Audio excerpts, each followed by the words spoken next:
Hello दोस्तों, welcome back to my YouTube channel आफिन online classes.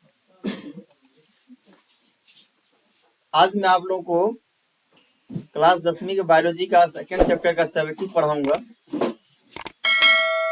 यानी ये वीडियो को स्टार्ट करते हैं हम लोग बिना देरी किए। पहला क्वेश्चन की ओर बढ़ते हैं।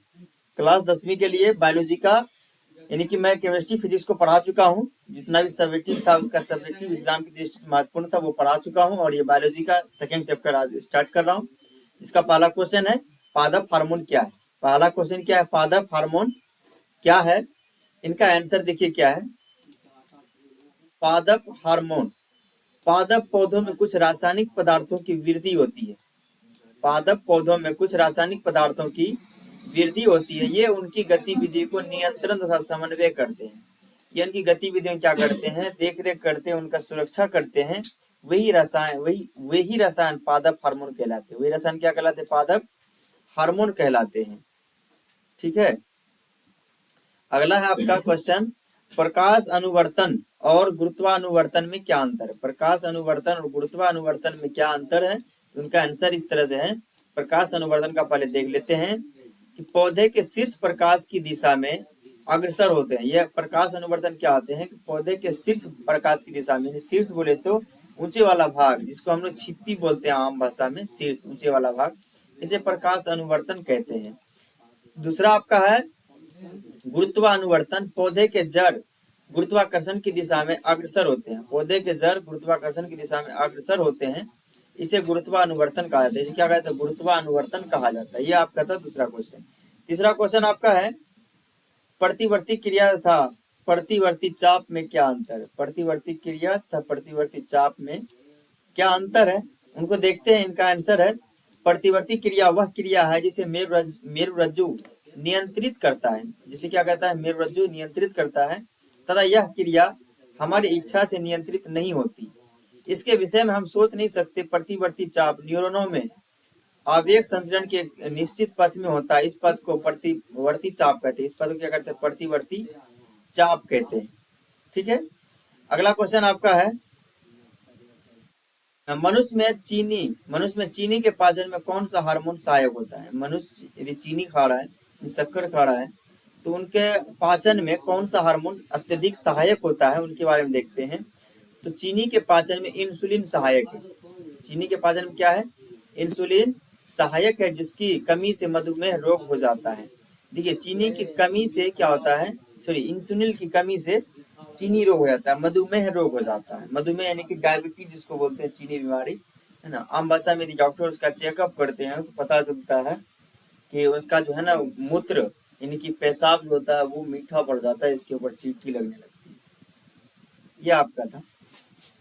तो मनुष्य में चीनी के पाचन में कौन सा हार्मोन सहायक है, तो वो है आपका इंसुलिन हार्मोन सहायक है, जिसकी कमी से क्या हो जाता है, इंसुलिन की कमी से मधुमेह रोग हो जाता है, यानी कि डायबिटीज यानी चीनी रोग हो जाता है। अगला आपका क्वेश्चन है पीयूष ग्रंथि को मास्टर ग्रंथि क्यों कहा जाता है। देखिए बहुत इंपॉर्टेंट क्वेश्चन आपके सामने है।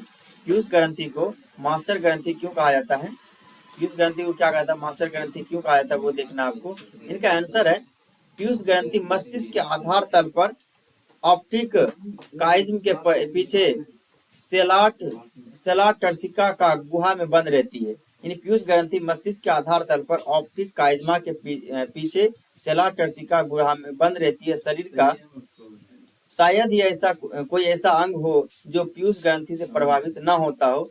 इसी कारण से मास्टर ग्रंथि भी कहते हैं। इसी कारण से क्या कहते हैं, मास्टर ग्रंथि भी कहते हैं। आपका अगला क्वेश्चन है आयोडीन की कमी से कौन सी बीमारी होती है तथा कैसे। यानी कि आयोडीन की कमी से कौन सी बीमारी होती है और कैसे होती है, ये चीज देखना है। इनका आंसर है कि आयोडीन की कमी से घेघा रोग होता है। आयोडीन की कमी से क्या होता है, घेघा रोग होता है। आयोडीन की कमी से घेघा रोग होता है। और आयोडीन की कमी के कारण थायरॉक्सिन नामक हार्मोन उचित मात्रा में स्रावित नहीं हो पाता है। देखिए कि आयोडीन की कमी से कौन सी बीमारी होती है और तथा कैसे होती है, ये देखना है कि आयोडीन की कमी से घेघा रोग होता है और आयोडीन की कमी के कारण थायरॉक्सिन नामक हार्मोन उचित मात्रा में स्रावित नहीं हो पाता, जिससे थायराइड ग्रंथि का आकार काफी बढ़ जाता है। थायराइड ग्रंथि गले में जो है ना, ये नीचे वाला भाग जो निकलता है ना, वो चीज बोलते हैं थायराइड ग्रंथि, काफी आकार बढ़ जाता है। इसके फलस्वरूप गले में सूजन हो जाता है। गले में क्या होता है, सूजन यानी दर्द होने लगता है, शरीर की इस अवस्था को घेघा रोग के नाम से जाना जाता है। नहीं, शरीर की इस अवस्था को कौन सा रोग जाना जाता है? घेघा रोग जाना जाता है। ठीक है, थायरॉक्सिन यानी थायराइड ग्रंथि यदि आकार उसका बढ़ गया, समझिए उसको घेघा रोग है। घेघा या गलगंड रोग इसी कहते हैं। किसकी कमी से होता है? तो आयोडीन की कमी से घेघा या गलगंड रोग होता है। ठीक है, आपका अगला क्वेश्चन है, गुरुत्वानुवर्तन का प्रदर्शन चित्र के द्वारा करना है। अभी तो परिभाषा हम लोग पढ़े थे, अब उनका चित्र के द्वारा करना है। तो पौधों की वह गति जो पृथ्वी के गुरुत्वाकर्षण की दिशा में होती है। पौधों की वह गति जो पौधे की गति जो पृथ्वी के गुरुत्वाकर्षण की दिशा में होती है, तो गुरुत्वानुवर्तन कहलाती है। इसका एग्जाम्पल दिया गया है, धनात्मक गुरुत्वानुवर्ती और जिसका दिया हुआ ऋणात्मक गुरुत्वानुवर्ती। ठीक है, ये फिगर है, देखो आप देख सकते हैं। अगला क्वेश्चन आपका है, मादा में प्रसव के समय कौन सा हार्मोन स्रावित होता है? मादा में प्रसव के समय कौन सा हार्मोन स्रावित होता है? इनका आंसर है कि मादा में प्रसव से पूर्व यानी प्रसव से पहले रिलैक्सिन नामक हार्मोन स्रावित होता है। मादा में जो है ना, प्रसव से पहले यानी बच्चे जन्म होने से पहले पूर्व रिलैक्सिन नामक हार्मोन स्रावित होता है। यह नॉन एस्टेरॉयड हार्मोन है जो प्यूबिक सिम्फेसिस को रिलैक्स करता है। क्या करता है? जो प्यूबिक सिम्फेसिस को रिलैक्स करता है यानी आराम पहुंचाता है। ठीक है, आपका अगला क्वेश्चन है कि रक्त में, ये रक्त है, ठीक है, थोड़ा दिक्कत हो गया लिखने में, रक्त में ग्लूकोज की मात्रा को नियंत्रित करने वाला हार्मोन किस ग्रंथि द्वारा स्रावित होते हैं? यानी कि रक्त में ग्लूकोज की मात्रा को नियंत्रित यानी देख रेख करना, उनको संतुलन बनाए रखना किस हार्मोन के द्वारा स्रावित होता है?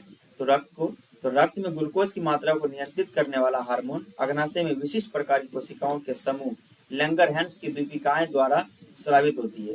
ध्यान देना फिर से, रक्त में ग्लूकोज की मात्रा को नियंत्रित करने वाला हार्मोन अग्नाशय में विशिष्ट प्रकार की कोशिकाओं के समूह लैंगरहैंस की द्वीपिकाएं द्वारा स्रावित होती है। ये था आपका क्वेश्चन। ठीक है, और इसका आंसर आपका अगला क्वेश्चन देखिए, बहुत इंपॉर्टेंट क्वेश्चन ये भी है। ठीक है, ये भी बहुत ही इंपॉर्टेंट क्वेश्चन है, ध्यान देने योग्य है। ठीक है, ये बहुत ही इंपॉर्टेंट क्वेश्चन है। मनुष्य के मस्तिष्क को कितने भागों में बांटा गया है? नाम सहित लिखिए। मनुष्य के मस्तिष्क को कितने भागों में बांटा गया है? जिनका आंसर है, मनुष्य के मस्तिष्क को 3 भागों में बांटा गया है। कितने भागों में? 3 भागों में बांटा गया है।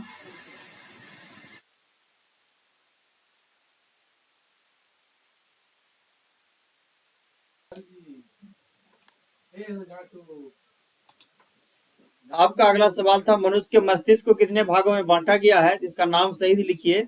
इनका आंसर है, मनुष्य के मस्तिष्क को 3 भागों में बांटा गया है। पहला है अग्र मस्तिष्क, दूसरा आपका मध्य मस्तिष्क, तीसरा आपका पश्च मस्तिष्क। यानी कि मस्तिष्क को 3 भागों में बांटा गया है। ये था आपका क्वेश्चन। ठीक है, पहला क्या था? अग्र मस्तिष्क, दूसरा आपका था मध्य मस्तिष्क, तीसरा आपका था पश्च मस्तिष्क। अगला आपका क्वेश्चन है, मानव शरीर में कैल्शियम फास्फोरस समंजन हेतु आवश्यक 2 हार्मोन का नाम लिखें। यानी कि मानव शरीर में कैल्शियम फास्फोरस समंजन हेतु संतुलन बनाने के लिए आवश्यक 2 हार्मोनों का नाम क्या है? ये बताना है कि पाराथायराइड ग्रंथि से पाराथ हार्मोन तथा कैल्सिटोनिन नामक 2 हार्मोन निकलते हैं जो कैल्शियम फास्फोरस समंजन हेतु आवश्यक होते हैं। इनका देखिए, इनका आंसर है कि मानव शरीर में, क्वेश्चन है कि मानव शरीर में कैल्शियम फास्फोरस सामंजन हेतु आवश्यक 2 हार्मोन के नाम लिखें। इनका आंसर है, पाराथायराइड ग्रंथि से पाराथ हार्मोन तथा कैल्सिटोनिन नामक 2 हार्मोन निकलते हैं जो कैल्शियम फास्फोरस सामंजन हेतु आवश्यक होते हैं। आपका अगला क्वेश्चन है कि मस्तिष्क के महत्वपूर्ण कार्यों का वर्णन करें। मस्तिष्क के महत्वपूर्ण कार्यों का वर्णन करें। इनका आंसर है, मस्तिष्क के महत्वपूर्ण कार्य का वर्णन निम्नलिखित है। पहला आपका दिया हुआ है, पहला आपका है आवेग ग्रहण करना। पहला क्या आपका?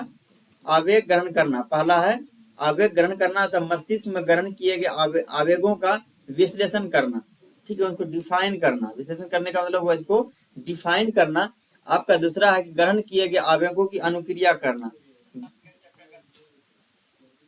ग्रहण किए हुए आवेगों की अनुक्रिया करना, ग्रहण किए हुए आवेगों की क्रिया करना। और तीसरा आपका है विभिन्न आवेगों का सहबंधन कर विभिन्न शारीरिक कार्यों का कुशलता पूर्वक समन्वय करना। ठीक है, यह था आपका तीसरा। और चौथा आपका है कि सूचनाओं का भंडारण करना। चौथा आपका क्या है? सूचनाओं का भंडारण करना, और अगला आपका है ये 4 तक। ये अगला आपका मस्तिष्क में अनेक सूचनाएं चेतना या ज्ञान के रूप में रहती है, इसी कारणवश मानव मस्तिष्क को चेतना या ज्ञान का भंडार भी कहा जाता है। यानी कि चेतना या ज्ञान का भंडार किसे कहा जाता है ना। चेतना, चेतना यानी कि वार्निंग, चेतना और ज्ञान का भंडार किसे कहा जाता है, मानव मस्तिष्क को चेतना या ज्ञान का भंडार भी कहा जाता है। ये आपका आंसर है। किसका आंसर है, देख लीजिए एक बार। मस्तिष्क के महत्वपूर्ण कार्यों का वर्णन करें। इसका मस्तिष्क के महत्वपूर्ण कार्य निम्नलिखित है। पहला आपका आवेग ग्रहण करना था, मस्तिष्क में ग्रहण किए गए आवेगों का विश्लेषण करना। दूसरा आपका है ग्रहण किए गए आवेगों की अनुक्रिया। तीसरा आपका विभिन्न आवेगों का सहबंधन कर विभिन्न शारीरिक कार्यों का कुशलतापूर्वक समन्वय करना। चौथा आपका सूचनाओं का भंडारण करना। मस्तिष्क में अनेक सूचनाएं चेतना या ज्ञान के रूप में रहती है, इसी कारणवश मानव मस्तिष्क को चेतना या ज्ञान का भंडार भी कहा जाता है। ठीक है। आपका अगला क्वेश्चन है हार्मोन थायरॉक्सिन का क्या महत्व है। हार्मोन थायरॉक्सिन का क्या महत्व है, तो हार्मोन थायरॉक्सिन कार्बोहाइड्रेट, प्रोटीन तथा वसा के समान उपापचय जनरल मेटाबॉलिज्म का नियंत्रण करती है। अतः यह शरीर की समान वृद्धि, विशेषकर हड्डियों, बालों इत्यादि के विकास के लिए आवश्यक है। यानी कि शरीर की हड्डी और बालों के विकास के लिए कौन हार्मोन है ना, हार्मोन थायरॉक्सिन कार्बोहाइड्रेट, प्रोटीन तथा वसा के समान उपापचय का नियंत्रण करती है। अतः यह शरीर की समान वृद्धि, विशेषकर हड्डियों, बालों के विकास में सहायक प्रदान करती है। आयोडीन की कमी से थायराइड ग्रंथि द्वारा बनने वाला हार्मोन कम करता है। यानी कि आयोडीन की कमी से होने वाला जो रोग है वो थायराइड ग्रंथि, घेगा या गलघट, उससे भी उसको रोकता है। जिसकी गति को बढ़ाने के प्रयास में कभी कभी थायराइड ग्रंथि बढ़ जाती है, जिसे घेगा या गलघट रोग भी कहते हैं, ग्वाइटर कहते हैं। थायरॉक्सिन मानसिक व शारीरिक वृद्धि को प्रभावित करता है। थायरॉक्सिन हार्मोन क्या है, मानव मस्तिष्क की वृद्धि को प्रभावित करता है, ध्यान रहे आपको। आपका अगला क्वेश्चन है कि नर तथा मादा जनन हार्मोन के नाम एवं कार्य लिखें। नर तथा मादा जनन हार्मोन के कार्य का नाम और कार्य लिखें। नर और मादा दो हार्मोन है, उनका नाम भी लिखना है, उनका कार्य भी लिखना है, क्या कार्य है। तो नर और मादा हार्मोन के कार्य निम्नलिखित है। पहला है कि नर जनन हार्मोन, क्या है, पहला नर जनन हार्मोन, जिसको हम लोग टेस्टोस्टेरोन हार्मोन भी कहते हैं, एंड्रोजन कहते हैं। दूसरा आपका मादा जनन हार्मोन, प्रोगेस्टेरोन एंड एस्ट्रोजन हार्मोन, ये मादा जनन हार्मोन है। ठीक है। देखिए आपको नर और मादा जनन हार्मोन के नाम है नर जनन हार्मोन, जिसको टेस्टोस्टेरोन कहते हैं, और इसको एंड्रोजन कहते हैं, दो अलग अलग है। और मादा जनन हार्मोन है प्रोगेस्टेरोन एंड एस्ट्रोजन हार्मोन। और इसका कार्य क्या है, हार्मोन के निर्माण में सहायक होना, हार्मोन के निर्माण में सहायक होना। दूसरा काम इसका द्वितीयक जनन लक्षण को नियंत्रित करना। तीसरा काम क्या है कि गर्भावस्था में होने वाली क्रियाओं में सहायक देना, गर्भावस्था में होने वाली क्रियाओं में सहायक देना, यानी कि उसकी जरूरत को पूरा करना। आपका अगला क्वेश्चन है जंतुओं में रासायनिक समन्वय कैसे होता है। जंतुओं में रासायनिक समन्वय कैसे होता है, इनका आंसर है कि अंग तंत्रों के विभिन्न अंगों के बीच समन्वय स्थापित करने के लिए नियंत्रण की आवश्यकता होती है। बिना नियंत्रण के अंगों के कार्य करने का समय एक नहीं होता है, एवं वे व्यवस्थित ढंग से अपने कार्य का संपादन नहीं कर सकेंगे। इसलिए जीवों के विभिन्न अंगों एवं अंग तंत्रों का समन्वय एवं नियंत्रण उनके विभिन्न कार्यों के कुशल संचालन के लिए आवश्यक होता है। ठीक है, ये जरूरी नहीं था क्वेश्चन पढ़ना। ठीक है, ये जो अभी जस्ट पढ़े हम लोग नर तथा मादा हार्मोन, ये बहुत इंपॉर्टेंट क्वेश्चन था ये भी। ठीक है, बायोलॉजी का क्लास 10वीं के लिए ये भी बहुत इंपॉर्टेंट क्वेश्चन था। अगला चलते हैं हम लोग। अगला आपका है जिबरेलिन्स की मुख्य उपयोगिता क्या है। जिबरेलिन्स हार्मोन है, उसकी मुख्य उपयोगिता क्या है वो देखना आपका। इनका आंसर देखिए क्या है कि जिबरेलिन्स नामक हार्मोन, जिबरेलिन्स नामक पादप हार्मोन एक जटिल कार्बनिक यौगिक है। ये क्या है, ये जटिल कार्बनिक यौगिक है। जिबरेलिन्स नामक पादप हार्मोन एक जटिल कार्बनिक यौगिक है। कोशिका विभाजन एवं दीर्घन द्वारा ये पौधे के स्तंभ की लंबाई में वृद्धि करते हैं। इसके उपयोग से बड़े आकार के फलों एवं फूलों का उत्पादन किया जाता है। इसके उपयोग से बड़े आकार के फलों और फूलों का उत्पादन किया जाता है।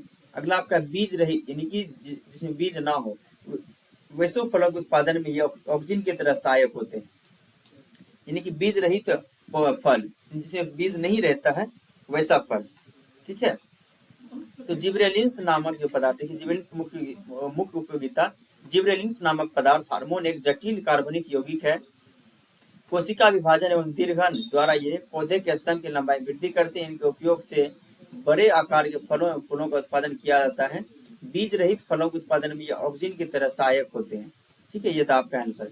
अगला क्वेश्चन आपका दिया हुआ है, साइटोकाइनेन के प्रमुख कार्य की चर्चा करें। साइटोकाइनेन के प्रमुख कार्य की चर्चा करें। इनका आंसर दिया हुआ है, साइटोकाइनेन एक पादप हार्मोन है जिसके मुख्य कार्य है। साइटोकाइनेन कौन सा हार्मोन है?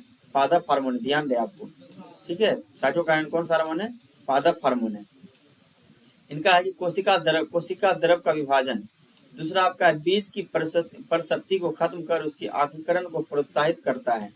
तीसरा आपका पौधों की पत्तियों को अधिक समय तक हरी एवं ताजी बना रखता है। पौधों की पत्तियों को अधिक समय तक क्या करती है? हरी और ताजी बना रखती है, ठीक है। अगला आपका चौथा है, पत्तियों में जीर्णता को रोकता है। पत्तियों में किसको रोकता है? जीर्णता को रोकता है। साइटोकाइनेन का प्रमुख कार्य देखिए, साइटोकाइनेन एक प्रमुख यानी पादप हार्मोन है जिसका कार्य था कोशिका द्रव का विभाजन, बीज की परिशक्ति को खत्म कर उसकी आंकरण को प्रोत्साहित करना। तीसरा आपका पौधों की पत्तियों को अधिक समय तक हरी एवं ताजी बनाए रखना। और चौथा आपका पत्तियों में जीर्णता को रोकता है। अगला आपका क्वेश्चन है कि मनुष्य के शरीर में पाए जाने वाली अंतःस्रावी ग्रंथि के नाम लिखें। मनुष्य के शरीर में पाए जाने वाली अंतःस्रावी ग्रंथि के नाम लिखना है। तो मनुष्य के शरीर में पाए जाने वाली अंतःस्रावी ग्रंथि निम्नलिखित है, जिसका पहला आंसर है पिट्यूटरी ग्रंथि। देखिए अंतःस्रावी ग्रंथि के बारे में हम लोग पढ़ रहे हैं, तो पिट्यूटरी ग्रंथि है पहला। दूसरा आपका थायराइड ग्रंथि, दूसरा आपका क्या है? थायराइड ग्रंथि। तीसरा आपका है पाराथायराइड ग्रंथि। तीसरा क्या आपका? पाराथायराइड ग्रंथि। चौथा आपका एड्रीनल ग्रंथि, एड्रीनल ग्रंथि। पांचवा आपका है अग्नाशय की लैंगरहैंस की द्वीपिकाएं। पांचवा आपका क्या? अग्नाशय की लैंगरहैंस की द्वीपिकाएं। और छठा आपका जनन ग्रंथियां। छठा आपको क्या है? जनन ग्रंथियां, जैसे अंडाशय व विरसन। अंडाशय और अंडाशय महिलाओं में पाया जाता है और विरसन पुरुषों में पाया जाता है, ठीक है। इनको फिर से देख लेते हैं एक बार, यही इंपॉर्टेंट क्वेश्चन ही है, ठीक है। ये 12th वाले के लिए भी ये इंपॉर्टेंट है, ध्यान दें। मनुष्य के शरीर में पाए जाने वाले अंतःस्रावी ग्रंथियों के नाम। मनुष्य के शरीर के अंदर पाए जाने वाली अंतःस्रावी ग्रंथि निम्नलिखित है। पहला है पिट्यूटरी ग्रंथि, दूसरा आपका थायराइड ग्रंथि, तीसरा आपका पाराथायराइड ग्रंथि, चौथा आपका एड्रीनल ग्रंथि, पांचवा आपका अग्नाशय की लैंगरहैंस की द्वीपिकाएं, पांचवा आपका छठा आपका है जनन ग्रंथियां, अंडाशय और विरसन, ठीक है। अगला क्वेश्चन आपका है, आयोडीन युक्त नमक लेने की सलाह क्यों दी जाती है? आयोडीन युक्त नमक खाने की सलाह क्यों दी जाती है? डॉक्टर भी बोलते हैं या आम भाषा में जो शिक्षित व्यक्ति है वो भी बोलते हैं कि आप आयोडीन युक्त नमक खाइए, ठीक है। क्यों की जाती है? देखिए इसका आंसर आपका है कि थायराइड ग्रंथि के द्वारा थायरॉक्सिन नामक हार्मोन का स्राव होता है। थायराइड ग्रंथि क्या होता है? द्वारा थायरॉक्सिन नामक हार्मोन का स्राव होता है। थायरॉक्सिन के संश्लेषण के लिए आयोडीन का होना आवश्यक है। थायराइड के संश्लेषण के लिए आयोडीन का होना आवश्यक है। यह कार्बोहाइड्रेट, प्रोटीन तथा वसा के समान उपापचय को नियंत्रित करता है। ये क्या करता है कि यह कार्बोहाइड्रेट, प्रोटीन तथा वसा के समान उपापचय को नियंत्रित करता है। ये इसलिए आयोडीन नमक की यानी उपयोग करने की सलाह दी जाती है। आपका अगला क्वेश्चन है, वृद्धि नियंत्रक पदार्थ किसे कहते हैं? वृद्धि नियंत्रक पदार्थ किसे कहते हैं? उदाहरण सही समझाइए। वृद्धि नियंत्रक पदार्थ, जो पदार्थ बहुत अल्प मात्रा में यानी बहुत कम मात्रा में स्रावित होकर विसरण के द्वारा पौधों के विभिन्न अंगों में पहुंचते हैं, वे उनकी वृद्धि एवं कई उपापचय क्रियाओं का नियंत्रण एवं समन्वय करते हैं। इन पदार्थों को वृद्धि नियंत्रक पदार्थ कहते हैं। फिर से आप सुन सकते हैं, इनको फिर से एक बार पढ़ लेते हैं हम लोग, ठीक है। इनको फिर से हम लोग एक बार पढ़ लेते हैं कि वृद्धि नियंत्रक पदार्थ किसे कहते हैं? जो पदार्थ बहुत कम मात्रा में स्रावित होकर विसरण के द्वारा पौधे के विभिन्न अंगों में पहुंचते हैं या वे उनकी वृद्धि एवं कई उपापचय क्रियाओं का नियंत्रण एवं समन्वय करते हैं, इन पदार्थों को वृद्धि नियंत्रक पदार्थ कहते हैं। ये कार्बनिक यौगिक हैं। ये कार्बनिक यौगिक कौन सा? कार्बनिक यौगिक है जो पौधों से उत्पन्न नहीं होते हैं। क्या करते हैं? पौधे उत्पन्न नहीं होते परंतु पादप हार्मोन की तरह व्यवहार करते हैं, ठीक है। उदाहरण के लिए ऑक्सिन, जिबरेलिन, साइटोकाइनेन। उदाहरण के लिए क्या दिया गया? देखिए वृद्धि नियंत्रक हार्मोन इसको कह सकते हैं। वृद्धि यानी कि जो पौधे के विकास में सहायक होते हैं, उनकी देखरेख करते हैं, उनकी सुरक्षा करते हैं, उनका समन्वय करते हैं। उनका 3 हार्मोन का नाम दिया, एक ऑक्सिन दिया हुआ है, दूसरा आपका जिबरेलिन दिया हुआ है, तीसरा आपका साइटोकाइनेन दिया है। यानी कि ये पादप हार्मोन ही है, ध्यान रहे आपको, ये पादप हार्मोन ही है। मैं थोड़ा सा कलर ठीक कर देता हूँ अलग करके। ये ऑक्सिन हार्मोन है, एक दूसरा है आपका जिबरेलिन, तीसरा आपका साइटोकाइनेन, तीसरा आपको क्या है? साइटोकाइनेन। अगला क्वेश्चन आपका है, मनुष्य में कौन सी ऐसी ग्रंथि है जिससे एंजाइम तथा हार्मोन दोनों स्रावित होता है? मनुष्य में से कौन सी ग्रंथि जिससे एंजाइम तथा हार्मोन दोनों स्रावित होता है? इनका आंसर है अग्नाशय एक ऐसी ग्रंथि है जिससे एंजाइम तथा हार्मोन दोनों स्रावित होते हैं। अग्नाशय एक ऐसी ग्रंथि जिससे एंजाइम तथा हार्मोन दोनों स्रावित होते हैं, या छोटी आंत के पास पाई जाती है। यानी कि हार्मोन जो है ना, मनुष्य में कौन सी ऐसी ग्रंथि जिससे एंजाइम तथा हार्मोन दोनों स्रावित होता है, जिससे एंजाइम और हार्मोन दोनों स्रावित होता है, वो आपसे पूछा क्वेश्चन, ठीक है। इसका आंसर है अग्नाशय एक ऐसी ग्रंथि जिससे एंजाइम तथा हार्मोन दोनों स्रावित होते हैं या छोटी आंत के पास पाई जाती है। कहाँ? जहाँ भोजन का पाचन होता है पूर्ण रूप से, वहां पाई जाती है। आपका अगला क्वेश्चन है कि हम एक अगरबत्ती की गंध का पता कैसे लगाते हैं? हम एक अगरबत्ती की गंध का पता कैसे लगाते हैं कि अगरबत्ती जल रही है? तो उनका आंसर देखिए है कि अगरबत्ती या किसी गंध का पता हम अग्र मस्तिष्क से करते हैं। अगरबत्ती या किसी भी गंध का, किसी भी सुगंध हो या गंध हो, उसका पता हम किसकी सहायता से करते हैं? अग्र मस्तिष्क यानी मस्तिष्क के पहले भाग से, यानी कि आगे वाले भाग से करते हैं। गंध का पता करने के लिए संवेदी केंद्र होता है। गंध का पता करने के लिए संवेदी केंद्र होता है, जिससे गंध की सूचना प्राप्त होती है। क्या होती है? जिससे गंध की सूचना प्राप्त होती है। नासिका में उपस्थित ग्रान ग्राही के कारण हम एक अगरबत्ती की गंध का पता लगाते हैं। अगरबत्ती या किसी गंध का पता हम अग्र मस्तिष्क से लगाते हैं। गंध का पता करने के लिए संवेदी केंद्र होता है, जिससे गंध की सूचना प्राप्त होती है। नासिका में उपस्थित घ्राण ग्राही के कारण हम एक अगरबत्ती की गंध का पता लगाते हैं। ये था आपका क्वेश्चन और आंसर। अगला आपका क्वेश्चन देखिए, अगला आपका क्वेश्चन साइटोकाइनेन तथा एफसीसी एसिड के कार्यों का विवेचना करें। साइटोकाइनेन क्या है और एफसीसी एसिड क्या है, इनके कार्यों की विवेचना करने का रहा है। तो साइटोकाइनेन के प्रमुख कार्य पहले पढ़ लेते हैं। पहला है साइटोकाइनेन, पहला इसका है साइटोकाइनेन का पहला है महत्वपूर्ण उपयोग या विवेचना, यह कोशिका द्रव के विभाजन को प्रोन्नत करता है। यह कोशिका द्रव के विभाजन को क्या करता है? प्रोन्नत करता है। पहला है साइटोकाइनेन का। दूसरा आपका ये पत्तियों में जीर्णता को रोकता है। क्या करता है? ये पत्तियों में जीर्णता को रोकता है, जैसा कि मैंने पीछे पढ़ाया आपको। तीसरा आपका साइटोकाइनेन ये पौधों की पत्तियों को अधिक समय तक हरी तथा ताजी रखने में मदद करता है। और चौथा आपका है यह बीज प्रसुप्ति को खत्म कर अंकुरण को प्रोत्साहित करता है। एफसीसी एसिड के प्रमुख कार्य हैं, ठीक है। और दूसरा आपका देखिए ये थोड़ा सा एक ही में आ गया है, हालांकि हम लोग चौथा तक पढ़े साइटोकाइनेन, चौथा तक क्या पढ़े? साइटोकाइनेन। ये पढ़े क्या? साइटोकाइनेन, साइटोकाइनेन। अब मैं जो आगे टिक करता हूँ, थोड़ा कलर चेंज करके टिक करता हूँ, ये पढ़ेंगे हम लोग एफसीसी एसिड का। क्या पढ़ेंगे? एफसीसी एसिड का पढ़ेंगे, ठीक है। ध्यान दें, एफसीसी एसिड के प्रमुख कार्य है कि यह पौधों के फूलों, फलों एवं पत्तियों में विलयन को प्रोत्साहित करता है। किसको करता है? विलयन को प्रोत्साहित करता है। दूसरा आपका है पत्तियों का मुरझाना एवं विलयन इसके द्वारा नियंत्रित होता है। तीसरा आपका है कि यह कलियों की वृद्धि एवं बीजों का अंकुरण नहीं होने देता है। क्या करता है? ये एफसीसी एसिड क्या करता है? ये वृद्धि को, यानी कलियों की वृद्धि और बीजों का अंकुरण नहीं होने देता है। चौथा आपका है कि इससे कोशिका विभाजन एवं कोशिका दीर्घन दोनों ही अवरुद्ध हो जाता है, दोनों ही खत्म हो जाता है। आपका अगला क्वेश्चन है तंत्रिका उत्तक कैसे प्राप्त करते हैं? तंत्रिका उत्तक कैसे प्राप्त करते हैं, ठीक है। देखिए ये तंत्रिका उत्तक का मेरा एक ही मकसद है इसमें देने का कि आप फिगर बनाने के लिए सीख जाएं, क्योंकि तंत्रिका उत्तक यानी इसी का दूसरा नाम है न्यूरॉन। क्या नाम है? न्यूरॉन। इनका चित्र बनाने कहता है कि आप उनको व्याख्या करने भी कहता है। चित्र बनाकर उसकी व्याख्या कीजिए। आपको लॉन्ग क्वेश्चन पूछा जाता है, ये भी बहुत ही इंपॉर्टेंट क्वेश्चन है, ठीक है। ये भी बहुत ही इंपॉर्टेंट क्वेश्चन, आपका ध्यान रहे, आप पढ़िए इसको, ठीक है, आराम से पढ़िए। इसका देखिए इस तरह का फिगर बनेगा, जहाँ केंद्रक एक है, केंद्रक है, फिर ध्रुविका है, कोशिका का है, तंत्रिका काक्ष है, तंत्रिका का अंतिम सिरा है। ये इस तरह का बना देंगे और इसका जो संरचना होगा, इसका डिटेल होगा, वो हम लिख देंगे, तो इसमें हमको नंबर मिल सकती है। तो न्यूरॉन की संरचना हम दिखती है कि न्यूरॉन में एक तारा आकार कोशिकीय होता है, जिसे साइटोन कहते हैं। इसे क्या कहते हैं? साइटोन कहते हैं, ठीक है। साइटोन के अनेक पतली तंतुओं में एक से एक जो सबसे लंबा होता है अक्षीय आक्सोन कहलाता है। इसके अन्य शाखित व छोटे प्रबंधन डेंड्राइट्स कहलाते हैं। ये सारा चीज ये चित्र के अनुसार से जो निकला हुआ शाखा वगैरह से इसका नाम दिया गया कौन क्या कहलाते हैं, इन्हीं का संरचना और कार्य बताना है। एक्सोन अपने अंतिम छोर पर स्वयं स्थापित हो जाते हैं, जो कि सूक्ष्म गांठ जैसी रचना में समाप्त होती है, जिससे सूत्र युग्मन गांठे या साइनेप्टिक नॉब्स कहते हैं। एक्सोन के चारों ओर श्वेत चर्बीदार पदार्थों का फैटी सबस्टेंस का आवरण होता है, जिसे मेडुलरी या माइलिन शीथ कहते हैं। जहां माइलिन शीथ मेडुलरी और माइलिन शीथ नहीं होते, रेनवियर के नोट यानी कि नोक्स ऑफ रेनवियर कहलाते हैं। दो नोक्स के बीच के भाग को इंटरनोट कहते हैं। माइलिन शीथ के ऊपर एक ये चीज अलग ही था, ठीक है। यहाँ तक आप यदि लिखते हैं न्यूरॉन की संरचना देख करके कि न्यूरॉन में एक तारा आकार कोशिकीय होता है, ठीक है, जिसे साइटोन कहते हैं। ये आपका पहला स्टेप। दूसरा आ गया साइटोन के अनेक पतले तंत्रों में से एक जो सबसे लंबा होता है अक्षीय एक्सोन कहलाता है।